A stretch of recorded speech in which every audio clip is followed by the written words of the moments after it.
Friends, hello everyone. Welcome to our channel.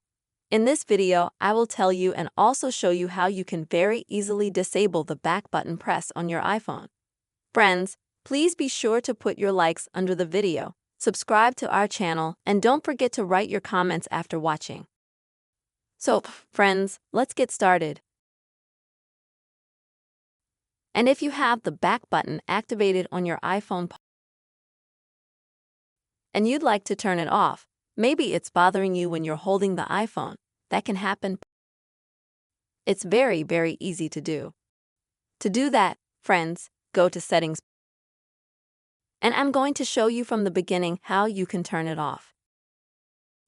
So when you go to Settings, scroll down a little bit and find Accessibility here, go to it.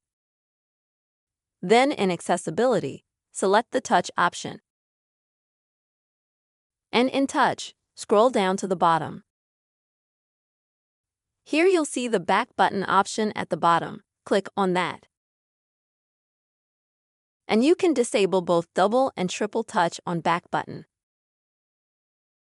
So friends, in order to disable that touch, change to double touch for example. I have it set, as you can see, to home screen. And in order to disable, you just have to select the very first top function. It's just like this. Now go back, do the same thing with triple touch if you have it active. After that, friends, you can go back and exit the settings. This is how you will disable the back touch button. And now, folks, if I press the button, nothing will happen because I've already disabled that function.